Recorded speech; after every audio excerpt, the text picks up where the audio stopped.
Hello everybody, welcome back to Anastomosis MBBS.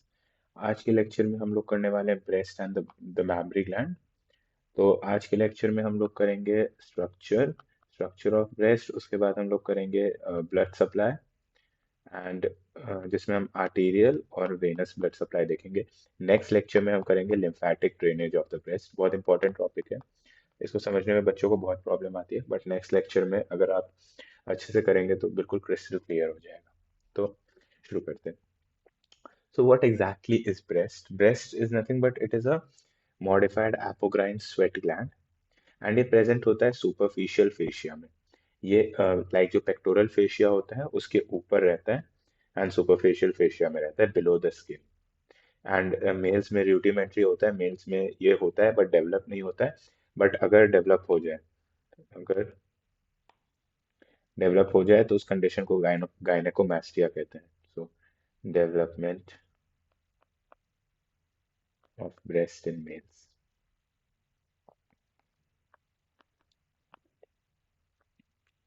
ठीक है।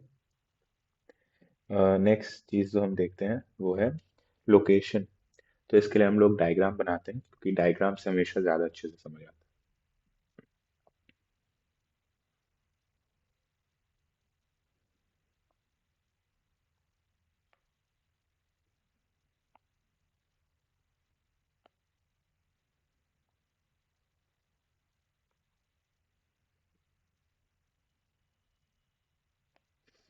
इसको थोड़ा सा, तो अगर ये आपका कुछ बॉडी है, मतलब उतना अच्छा डायग्राम नहीं है, जस्ट एक रफ फ्री हैंड डायग्राम है। तो ये हमारा हो गया ब्रेस्ट रीजन।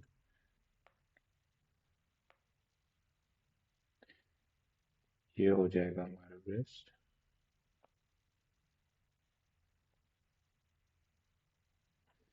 तो एक बार इसको लेबल कर लेते हैं। ये होता है डार्क रीजन, जो प्रोट्रूडेड रहता है, इसको हम कहते हैं nipple, nipple of the breast. And इसके आसपास एक डार्क स्किन जो होती है वो डार्क कलर्ड होती है, उसको हम एरियोला कहते हैं। अब एक बहुत इंपॉर्टेंट चीज है, एक बहुत इंपॉर्टेंट चीज है। तो ब्रेस्ट जो होता है, it is in the superficial fascia. तो it is present in the superficial fascia. ये हमने यहाँ पे देख लिया, breast is present in the superficial fascia. तो क्या होता है कि यहाँ इस रीजन में, ये जो रीजन है सुपरफिशियल फेशिया के नीचे, सुपरफिशियल फेशिया के नीचे आता है आपका डीप फेशिया।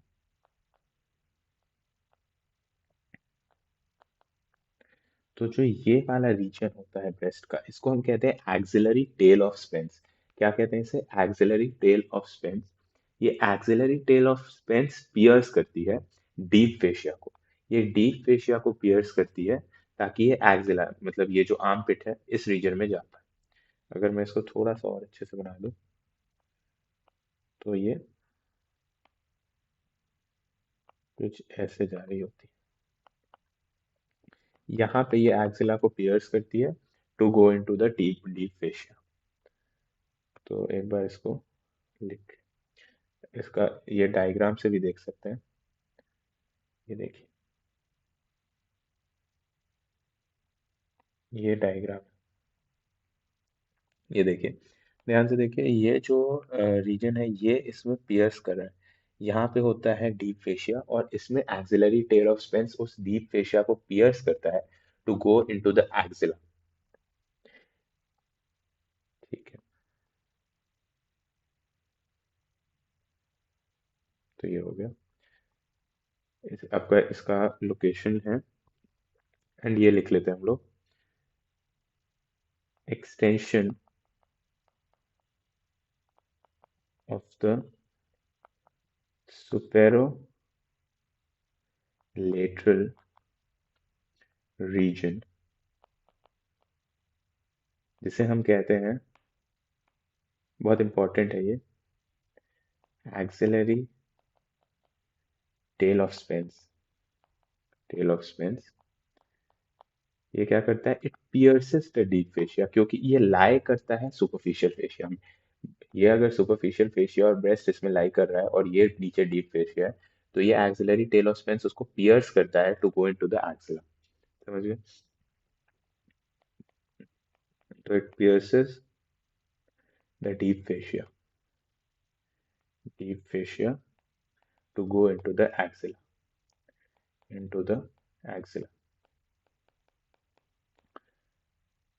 तो एक बार ये डायग्राम है, मैं इसको ड्रॉ करूं।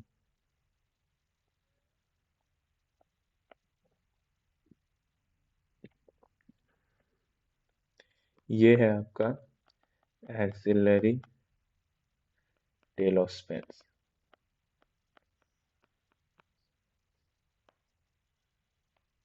और ये जिस ओपनिंग पे ये डीप फेशिया को पियर्स करता है, जो ओपनिंग होती है, जो अपर्चर वहां पे जनरेट होता है, उसको हम कहते हैं foramen of Langer. Foramen of Langer. तो ब्रेस्ट जो है वो लाए करता है सुपरफिशियल फेशिया में, बट उसका सुपीरो लेटरल, सुपीरो मतलब ऊपर की साइड, और लेटरल मतलब लेटरली। तो ये वाला जो रीजन है, सुपीरियर लेटरल रीजन, ये पियर्स करता है डीप फेशिया में ताकि वो एक्सिला में डाल जा सके। एंड जो वो ओपनिंग जनरेट होती है, जो वो अपर्चर जनरेट होता है, उसको कहते हैं फोरामेन ऑफ लैंगर। इतनी बात समझ गए होंगे। उसके बाद अब देख लेते हैं इसका शेप एंड एक्सटेंट। तो शेप ऑफ द एक्सटेंट जो ब्रेस्ट होता है, it is a hemispherical bulge,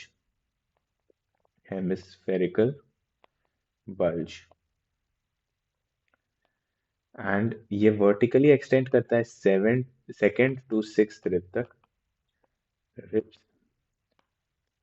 and जिसका जो हॉरिजॉन्टल एक्सटेंट होता है, अगर आप इस डायग्राम में देखें, it is the lateral border of the sternum. यहाँ पे कहीं पे अगर स्टर्नम होता है, यहाँ पे, तो it is the lateral border of sternum to the mid axillary line.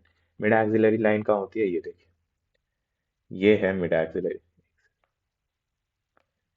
ये है मिड एक्सिलरी लाइन। तो ये यहाँ तक एक्सटेंड करता है। तो मतलब आपके एक्सिला के बीच में ये एंटीरियर एक्सिलरी लाइन होती है, ये पोस्टीरियर एक्सिलरी लाइन होती है, ये हो गई हमारी मिड एक्सिलरी लाइन, यहाँ तक एक्सटेंड करता है। तो शेप एंड एक्सटेंट में लिख लेते हैं, horizontally lateral border of sternum, lateral border of sternum to mid axillary line, to mid axillary line. ठीक है, ये हो गया। उसके बाद नेक्स्ट चीज जो हमें देखनी है वो है रिलेशंस ऑफ द ब्रेस्ट। तो ब्रेस्ट सबसे पहले, जो ब्रेस्ट होता है वो रिलेटेड होता है हमारा पेक्टोरल फेशिया से, क्योंकि वो बेसिकली पेक्टोरल फेशिया के ऊपर है और सुपरफिशियल फेशिया में है। सो इसके रिलेशंस हम लोग नोट कर लेते हैं। एक है pectoral fascia. Pectoral fascia, it is basically the fascia covering the pectoralis major, हमने पिछले लेक्चर में पढ़ा था। एंड तीन मसल से रिलेटेड होता है, 3 मसल्स। एक हो गया आपका पेक्टोरालिस मेजर,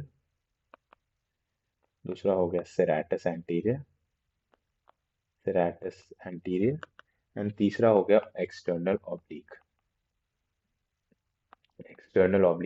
अच्छा बताइए, एक्सटर्नल ऑब्लिक मसल से एक मसल ओरिजिनेट करती है, अगर उसका नाम आप बता पाए तो इससे पता चलेगा आपने कितना रिवाइज किया है। एक्सटर्नल ऑब्लिक मसल से एक मसल ओरिजिनेट करती है, तो वो मसल है पेक्टोरालिस मेजर। पेक्टोरालिस मेजर का जो एपोन्यूरोटिक फाइबर्स होता है, वो एक्सटर्नल ऑब्लिक के एपोन्यूरोसिस से ओरिजिनेट करते हैं।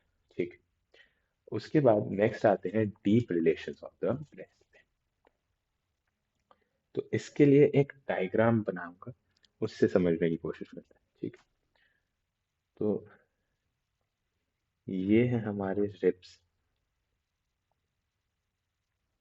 ये हमारे रिब्स, ये एक साइड व्यू है। हमने सेजाइटली काटा है ब्रेस्ट को, ट्रांसवर्सली काट दिया है, तो वो साइड व्यू देखने की कोशिश कर रहे हैं।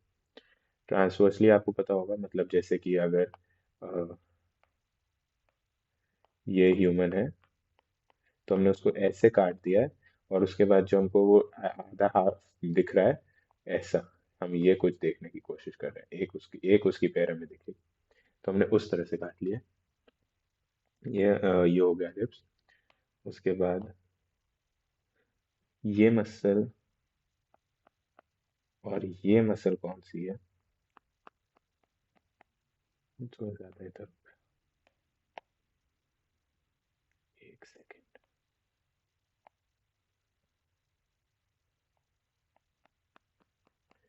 ये दोनों मसल कौन सी हैं? तो ये हमारी है pectoralis major, sorry minor, and उसके ऊपर होता है पेक्टोरालिस मेजर। ठीक है।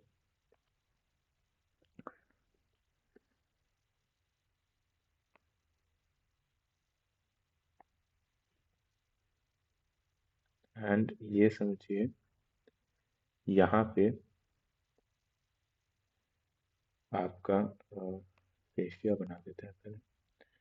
ये है, ये जो मैं ग्रीन से कर रहा हूँ, ये है आपका pectoral fascia. This is the pectoral fascia.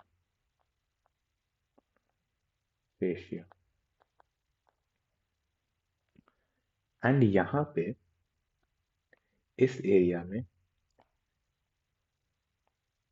इधर आपको रोज एरियोलार टिश्यू मिल जाएगा। अब इसका सिग्निफिकेंस क्या है वो हम देखते हैं आगे। और उसके ऊपर आपका ब्रेस्ट, ये हो गया आपका ब्रेस्ट।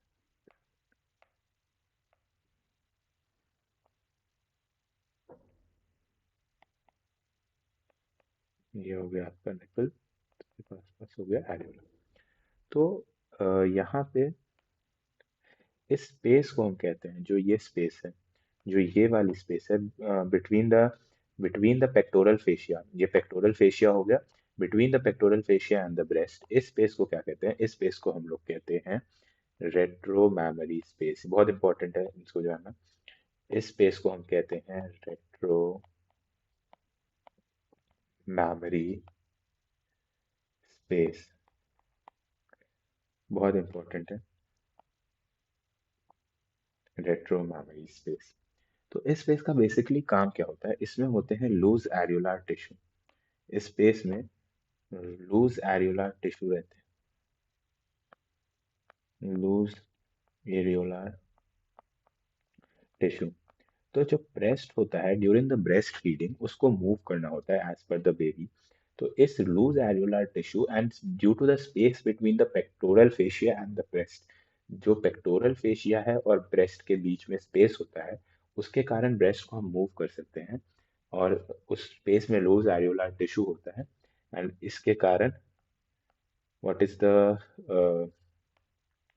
इससे क्या फायदा होता है? Movement, movement up down, movement कर सकते हैं ब्रेस्ट की। तो ये बहुत इंपॉर्टेंट चीज़ थी, deep relations of the breast. And ये डायग्राम बहुत इंपॉर्टेंट है, ये बहुत इंपॉर्टेंट डायग्राम है। इसको आप प्रैक्टिस कर लीजिएगा अच्छे से। ऐसे ही फ्री हैंड से भी बनाएंगे, बट आपको बस दिखाना है कि यहाँ पे आपका पेक्टोरालिस माइनर था, यहाँ पे पेक्टोरालिस मेजर था, पेक्टोरालिस मेजर के ऊपर हो गया आपका pectoral fascia, and pectoral fascia और ब्रेस्ट के बीच में जो जगह थी उसको हम कहते हैं रेट्रोमैमरी स्पेस। उसमें लूज एरियोलर टिश्यू रहता है एंड वो मूवमेंट में हेल्प करता है। ठीक है।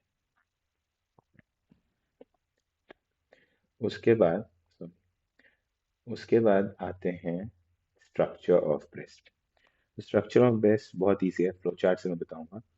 पहला, ब्रेस्ट के तीन पार्ट होते हैं: skin, stroma and parenchyma. Parenchyma and skin में पार्ट्स होते हैं दो: निपल एंड एरियोला। ठीक है। तो पहले हम स्किन देख लेते हैं। हमने देखा स्किन में पहला पार्ट है निपल। तो निपल क्या है? It is a conical projection, it is a conical projection. And usually अभी हमने जब पेक्टोरल रीजन शुरू किया था तो हमने उसमें सरफेस लैंडमार्क्स में निपल भी पढ़ा था। एंड हमने पढ़ा था कि निपल को लोकेट करने के लिए वो होता है fourth intercostal intercostal space fourth intercostal space में प्रेजेंट होता है। निपल में स्मूथ मसल्स होते हैं जो कि निपल को स्टिफ या लूज कर सकते हैं, स्टिफ या लूज कर सकते हैं। एंड ये रिच नर्व सप्लाई होती है, यहाँ पे रिच नर्व सप्लाई होती है। तो even during the sexual arousal, ये सेक्सुअल अराउजल में निपल्स स्टिफ हो जाते हैं।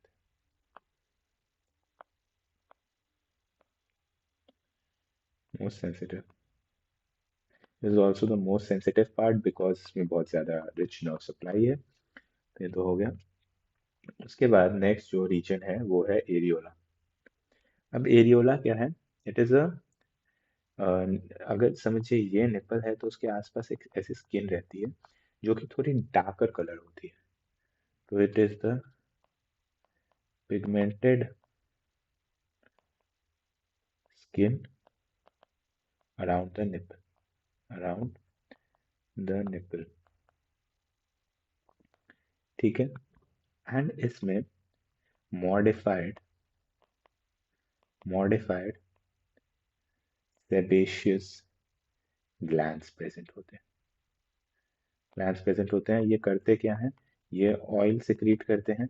एंड ऑयल क्या करता है? लुब्रिकेट करता है ताकि जो निपल की आसपास की जो एरियोला की स्किन है वो क्रैक ना करे। ठीक है। उसके बाद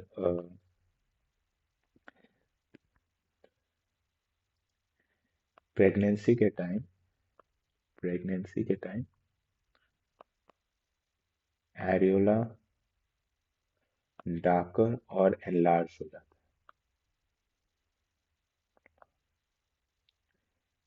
अब एक बहुत इंपॉर्टेंट नोट का पॉइंट है, उसको ऐसे नोट डाल के लिखिएगा। नोट।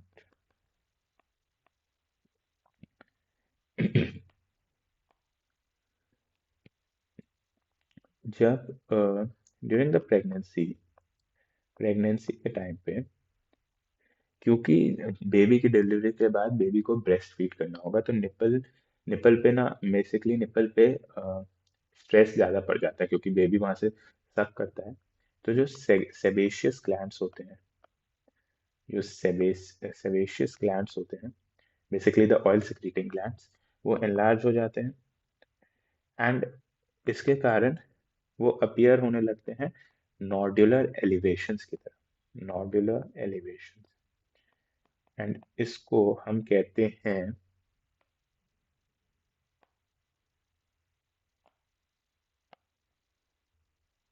Tubercles of मोंटगोमेट्री। प्रेगनेंसी के टाइम सिवेशियस ग्लैंड इनलार्ज हो जाते हैं, नॉड्यूलर एलिवेशन की तरह लगने लगते हैं, and उसको हम कहते हैं ट्यूबरकल्स ऑफ मोंटगोमेट्री। तो ये एक इम्पॉर्टेंट नोट का पॉइंट था।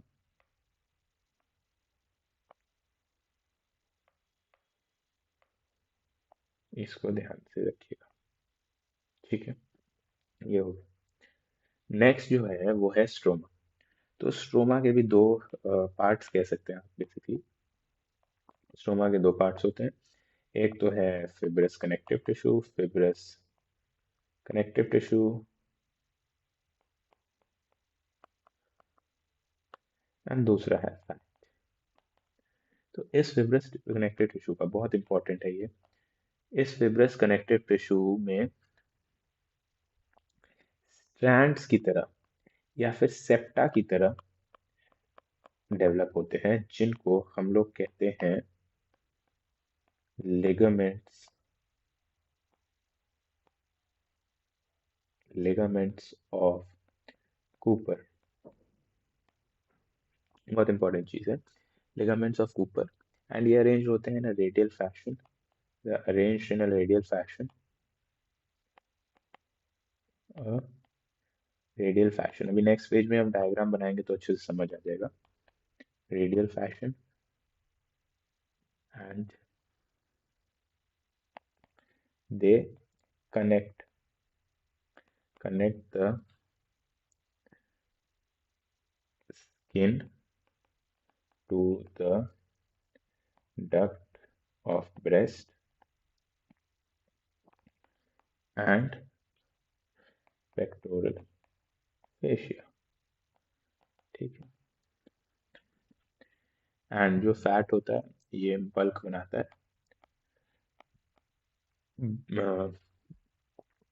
it forms the bulk of the breast and it is absent in nipple and areola. क्यों एब्सेंट होता है?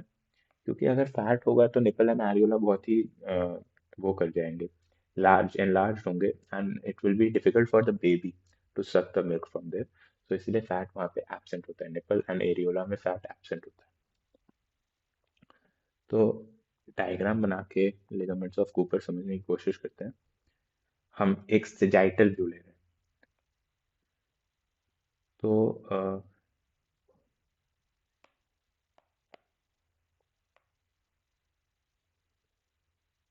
ये है आपका बड़ा वाला मसल, हो गया आपका पेक्टोरालिस मेजर। ठीक है। इसके ऊपर एज यूजुअल आपका पेक्टोरल फेशिया रहेगा। तो ये है आपका पेक्टोरल फेशिया, ये है आपका पेक्टोरल फेशिया एंड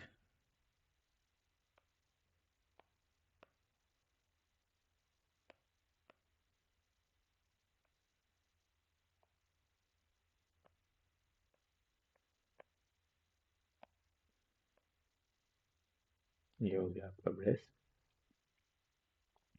तो क्या होता है कि ब्रेस्ट में लोब्स होते हैं, ये अभी हम पढ़ेंगे पैरेन्काइमा में जब हम पहुंचते हैं। तो ब्रेस्ट में लोब्स होते हैं, अभी जस्ट दो बना रहा हूँ मैं, आगे हम लोग अच्छे से पढ़ेंगे। तो लिगामेंट ऑफ कूपर जो है वो स्किन को भी पेक्टोरल फेशिया से अटैच करता है और इन डक्ट्स को और लोब्स को भी ऐसे पेक्टोरल फेशिया से अटैच करके रखता है।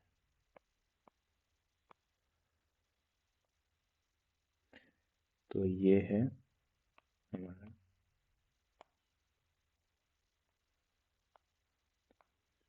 Ligament of Cooper. ठीक है। एंड ये जो रीजन है इसमें पूरा फैट रहता है। तो स्ट्रोमा में दो चीजें थी, अ,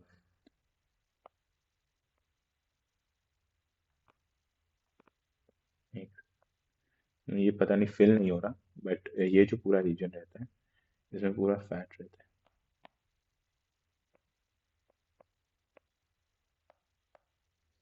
एक से इस पूरे रीजन में ये पूरा रीजन जो है this is filled with the fatty tissue. तो ये हो गए आपके लिगामेंट्स ऑफ कूपर, ये हो गया आपका बीच में fat and these are the lobes of breast. ये चीज हो गई। तो लिगामेंट ऑफ कूपर समझ आ गया होगा। एंड लिगामेंट ऑफ कूपर जो होता है ये ओल्ड एज में इसकी एट्रोफी हो जाती है। एट्रोफी मतलब डीजेनरेशन, एट्रोफी मतलब डीजेनरेट कर जाता है। तो इसीलिए ओल्ड एज में ब्रेस्ट होते हैं वो सैग कर जाते हैं या फिर उसको पेंडुलस कह सकते हैं। ठीक है। नेक्स्ट आता है parenchyma. So this is the glandular tissue of the breast. This is nothing but the glandular tissue, glandular tissue the breast. तो इसमें क्या होता है, 15 to 20 लोब्स होते हैं ईच ब्रेस्ट में, 15 to 20 लोब्स होते हैं and lobes, and in lobes में लोब्यूल्स होते हैं जो आगे चल के एसिनाई या एल्वियोलाई, ये आपने ट्वेल्थ में पढ़ा होगा बट ये रिवीजन है काइंड ऑफ, ये आपने ट्वेल्थ में पढ़ लिया होगा। लोब्यूल्स होते हैं। तो इसका एक बार डायग्राम ड्रॉ करते हैं क्योंकि डायग्राम से हमेशा ज़्यादा बेटर अंडरस्टैंडिंग मिलती है। तो ये हमारी बहुत बड़ी मसल थी, pectoralis major. This is the pectoralis major. उसके ऊपर ये है आपका पेक्टोरल फेशिया। ये है आपका पेक्टोरल फेशिया।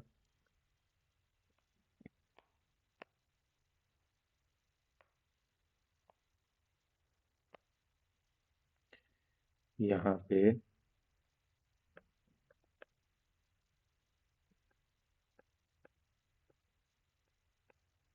ये हो गया आपका निपल, ये यहाँ पे जाकर अटैच हो। देखिए ध्यान से, यहाँ पे ये आपका एक लोब हो गया, ये आपका दूसरा lobe. With just representation purpose है तो तीन ही लोब बनाएंगे, ये आपका तीसरा लोब हो गया। एक सेकेंड।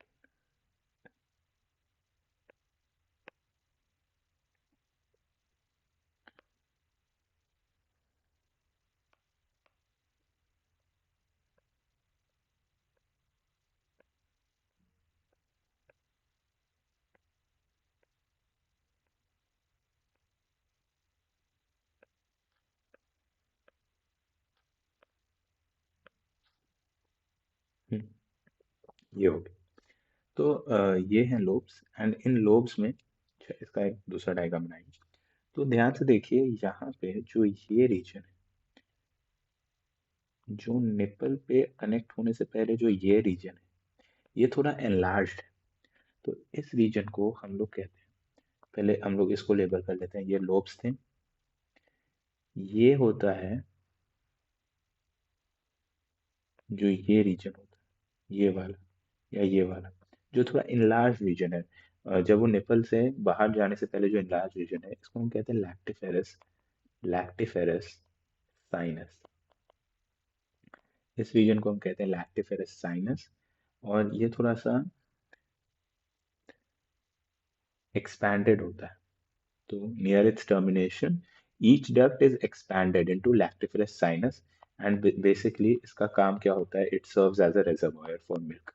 तो यहाँ पे जो है मिल्क स्टोर रहता है, एंड जब बेबी को या जो न्यूबॉर्न होता है उसको लैक्टेट करवाना होता है, तो यहाँ पे स्टोर्ड मिल्क होता है, पहले वो रिलीज होता है, तो it is a reservoir of milk. ठीक है, ऐसे ही यहाँ पे एक बार देख लेते हैं लोब्स एंड लोब्यूल्स की, थोड़ा सा क्लैरिटी मिल जाएगी, तो आप ये पढ़ ही चुके होंगे। तो ये एक हमारा,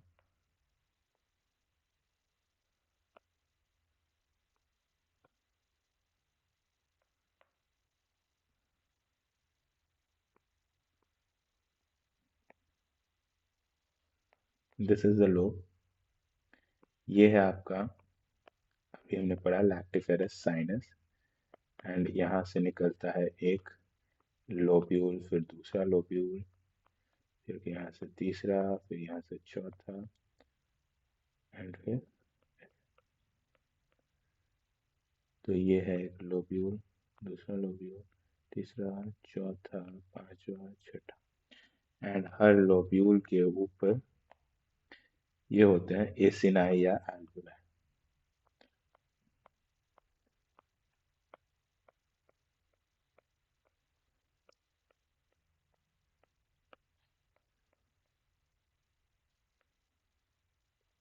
ठीक है, तो लेबल कर लेते हैं इसको। This is the lactiferous duct, lactiferous duct, and before the duct आता है लैक्टिफेरस साइनस, लैक्टिफेरस साइनस। ये हो गए हमारे लोब्यूल्स, और ये हो गए एसिना या फिर एल्वुला।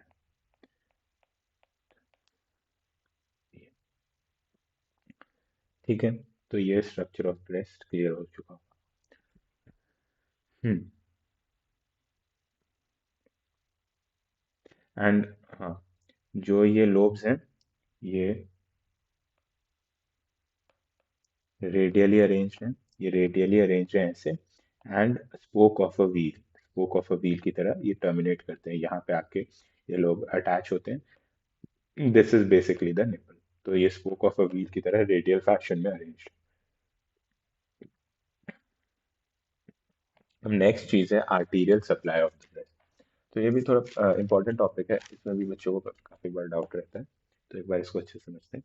पहले मैं तीन आर्टरीज लिख देता हूँ जो सप्लाई करेंगे, फिर उसका थोड़ा सा स्ट्रक्चर जानने की कोशिश करेंगे। इस पार्ट में थोड़ा सा हल्का सा क्रैमिंग है, थोड़ा सा याद करना पड़ेगा, बट लेट्स ट्राई कि उसको जितना हो सके अंडरस्टैंड कर सके। पहली आर्टरी होती है internal thoracic, internal thoracic artery. दूसरी होती है एक्सिलरी आर्टरी, एक्सिलरी आर्टरी। इसके भी तीन पार्ट्स होते हैं। एक्सिलरी आर्टरी के पार्ट्स अभी जब एक्सिला पढ़ेंगे हम लोग तो बहुत अच्छे से एक्सप्लेन करूंगा मैं, तो बस अभी के लिए जान के रखिए।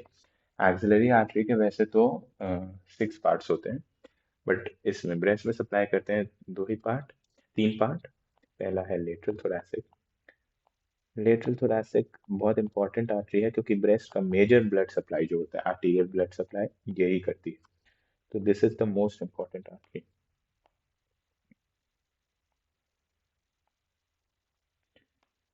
lateral thoracic, superior thoracic, superior thoracic and the acromion thoracic। ये तीन axillary artery की parts हैं and this is the major supply, major supply के लिए major supply lateral thoracic करती है। ठीक। थर्ड है posterior intercostal artery, थर्ड है posterior intercostal artery। तो जो ये है आपका मैन्यूब्रियम स्टर्ना है, अब तो हम बहुत बार ड्रॉ कर चुके हैं इसको पेक्टोरल रीजन में भी। ये आपका मैन्यूब्रियम स्टर्ना है। इधर आपका second rib, third rib, fourth, fifth.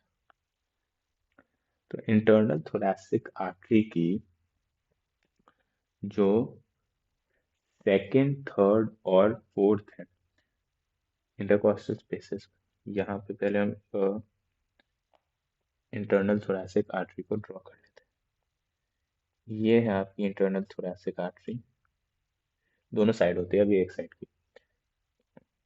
और हमने देखा था कि जो मैन्यूब्रियम जहाँ पे अटैच होता है, जो मैन्यूब्रियम ऑफ द स्टर्ना है, द स्टर्नल एंगल से सेकेंड रिब निकलता है, तो यहाँ पे कहीं फर्स्ट होगा। तो सेकेंड, इसकी तीन ब्रांचेस होती हैं, इस आर्टरी की तीन ब्रांचेस होती है, एक, दो, तीन, जो कि सेकेंड, थर्ड और फोर्थ इंटरकॉस्टल स्पेस को पियर्स करती हैं। So it has 3 branches which pierce the second, third and fourth intercostal space। तो उसको कहते हैं perforating, perforating branches of internal thoracic artery, perforating branches कहते हैं perforating branches of internal thoracic artery। ठीक है, ये हो गया perforating branches of the internal thoracic artery में कि जो इसकी तीन ब्रांचेस होती हैं जो पियर्स करती हैं second, third, fourth intercostal space को, ये हो गया। उसके बाद रिब्स में, ये रिब्स यहाँ से, ये कार्टिलेज होता है, फिर यहाँ से रिब्स आते हैं। तो इंटरकॉस्टल स्पेस में पीछे की तरफ होती है एक पोस्टीरियर इंटरकॉस्टल, पोस्टीरियर इंटरकॉस्टल, और आगे की स्पेस में होती है एंटीरियर इंटरकॉस्टल। तो ये पोस्टीरियर इंटरकॉस्टल आर्टरी यहाँ होती है। एक्सिलरी आर्टरी ये नेक्स्ट डायग्राम में देखा। तो इसमें सारी आर्टरीज अच्छे से दिख रही हैं। तो सबसे पहले आर्टरी कौन सी थी? Perforating branches of internal thoracic artery, जो कि second, third, fourth intercostal spaces को पियर्स करती हैं। तो ये परफोरेटिंग ब्रांचेस है, ये हो गया। दूसरा है ये बड़ी सी जो आर्टरी है, इसको हम कहते हैं एक्सिलरी आर्टरी। अभी हम इसको अच्छे से इन डिटेल एक्सिला में पढ़ेंगे। लेकिन इस आर्टरी के तीन ब्रांचेस होते हैं, superior thoracic, acromiothoracic and lateral thoracic. Lateral thoracic is the major one, ये मेजर सप्लाई करती है। This is the major artery जो कि major amount of blood to the breast supply करती है। एंड फिर पोस्टीरियर इंटरकोस्टल आर्टरी है, जो कि जिसके लेटरल ब्रांचेस, बस पोस्टीरियर इंटरकोस्टल आर्टरी याद रखिएगा, इसके लेटरल ब्रांचेस सप्लाई करते हैं। ठीक है। नेक्स्ट चीज जो है वेनस ड्रेनेज। तो वेनस ड्रेनेज में एक चीज याद रखिएगा,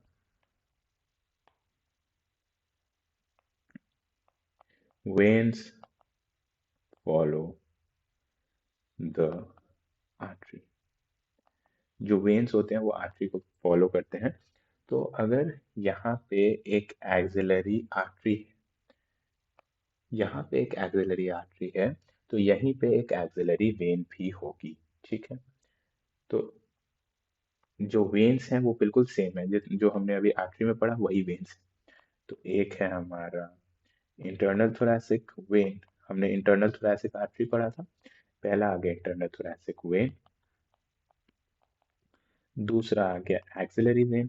एक्सिलरी वेन के पार्ट्स नहीं, सिर्फ एक्सिलरी वेन याद रखिएगा। पार्ट्स थे लेटरल थोरैसिक जो कि मेजर है, superior thoracic and acromiothoracic. And third है पोस्टीरियर इंटरकॉस्टल वेन्स। ठीक है। अच्छा, अब जो है ब्रेस्ट में जो ब्लड सब वेनस सप्लाई रहता है, उसमें कुछ वेन्स हैं, जैसे अगर ये हमारा ब्रेस्ट है, ये है, तो कुछ वेन्स तो ऊपर ऊपर ही रहती हैं, ब्लू से रिप्रेजेंट करने के लिए ये ऊपर ऊपर रहती है, बट कुछ वेन्स हैं डीप सीटेड रहती हैं। तो उसके लिए उसको बाइफरकेट किया, सुपरफिशियल वेन्स में ये सुपरफिशियल वेन हो गई और ये डीप वेन हो गई। ठीक है। तो सुपरफिशियल वेन्स जो होती हैं वो ड्रेन करती हैं, they drain into internal thoracic vein. And deep vein जो है ये तीनों में ड्रेन करती है, इंटरनल thoracic में भी, ये एक्सिलरी वेन में भी ड्रेन करती है, और ये पोस्टीरियर पोस्टीरियर इंटरकॉस्टल वेन में भी ड्रेन करती है। तो सुपरफिशियल वेन्स हो गई, ये हो गया इतना। उसके बाद हम्म अच्छा, इसमें एक इम्पॉर्टेंट क्लिनिकल कोरिलेशन है कैंसर ऑफ द ब्रेस्ट, तो उसको हम नेक्स्ट क्लास में डिस्कस करेंगे, नेक्स्ट लेक्चर में जब हम लिम्फेटिक ड्रेनिंग करेंगे, तो क्लिनिकल कोरिलेशन पूरा cancer of the breast cancer के बारे में पूरा डिस्कस करेंगे। तो उसी के साथ हम इसका भी क्लिनिकल कोरिलेशन कर लेंगे। तो याद रखिएगा, यूजुअली जो है कार्सिनोमा, मतलब जो कैंसर सेल्स हैं वो यूजुअली लिम्फ के थ्रू फैलते हैं, बट यहाँ पे ब्रेस्ट में वेन्स के थ्रू भी फैल सकते हैं, और वेन्स के थ्रू फैल के ब्रेन में जाते हैं। हम इसको पूरा अच्छे से डिस्कस करेंगे नेक्स्ट क्लास, बट अभी के लिए इतना याद रखिएगा। नेक्स्ट चीज जो है वो है नर्व सप्लाई। तो नर्व सप्लाई जो है बेसिकली हमने पढ़ा कि breast is very richly innervated with nerves. तो इसमें जो नर्व्स होती हैं वो होती हैं somatosensory. Somatosensory basically sensory nerves होती हैं जो कि टच, उससे रिस्पॉन्स करती हैं, सोमैटोसेंसरी नर्व्स होती हैं। And sixth second to sixth second to sixth जो इंटरकॉस्टल नर्व्स होती हैं, तो इंटरकॉस्टल स्पेस में भी नर्व्स होती हैं। तो इस पार्ट को आपको बस याद रखना है कि कौन सी नर्व्स होती हैं, second to sixth intercostal nerves. Second to sixth intercostal nerves, इनके दो ब्रांचेस होते हैं, एंटीरियर क्यूटेनियस। क्योंकि ब्रेस्ट सुपरफिशियल फेशिया में लाई करते हैं, हमने पढ़ा था, तो इसको सुपरफिशियली जो नर्व सप्लाई करती हैं स्किन को, वही ब्रेस्ट को भी सप्लाई कर देते हैं। एंटीरियर क्यूटेनियस और लेटरल क्यूटेनियस नर्व सप्लाई करती हैं ब्रेस्ट को। एंड ये हो गया, ये कैरी करती हैं, ये कैरी करती हैं signals from the skin as well, from skin as well, इसीलिए इसको क्यूटेनियस कहते हैं। तो जैसे अगर वो सेंस करती हैं कि वहाँ पे जो न्यूबॉर्न है उसने अपना माउथ प्लेस किया है, तो देन ब्रेस्ट जो नर्व्स हैं, क्योंकि वो क्यूटेनियस है, वो स्किन को जा रही हैं, एंड वहाँ पे वो अगर उसने अपना माउथ प्लेस किया है तो वो सेंस करेंगी, एंड फिर मिल्क इजेक्शन चालू होगा। So it plays a major role in stimulate the release of milk. They play a major role. और एक और चीज़ जो अभी आप जो पढ़ ली होगी, बट नोट बना के लिख लीजिए, जो 11th में पढ़ी होगी आपने, कि प्रोलैक्टिन हार्मोन जो होता है उसके, प्रोलैक्टिन हार्मोन जो कि पार्स एंटीरियर, पार्स एंटीरियर मतलब anterior part of the pituitary release करती है, सिक्रीशन ऑफ मिल्क इसको कंट्रोल करता है, सिक्रीशन ऑफ मिल्क को इस इसके द्वारा कंट्रोल होता है। तो ये था हमारा आज का लेक्चर में, हमने पूरा ब्रेस्ट पढ़ा, उसका स्ट्रक्चर पढ़ा, उसके रिलेशंस पढ़े, नर्व सप्लाई पढ़ा, आर्टेरियल सप्लाई पढ़ा, वेनस सप्लाई पढ़ा। अब जो नेक्स्ट लेक्चर होगा, नेक्स्ट जो वीडियो होगी, उसमें हम लिम्फेटिक ड्रेनेज पढ़ेंगे, लिम्फेटिक ड्रेनेज पढ़ेंगे, एंड उसके बाद हम लोग क्लिनिकल पढ़ेंगे, मतलब कि ब्रेस्ट कैंसर के बारे में। तो अगर आपको वीडियो अच्छी लगी हो, अगर समझ में आया हो, तो इसको, मेरे चैनल को प्लीज़ सब्सक्राइब कीजिए और वीडियो को लाइक कीजिए, अपने फ्रेंड्स में शेयर कीजिए। Thank you so much.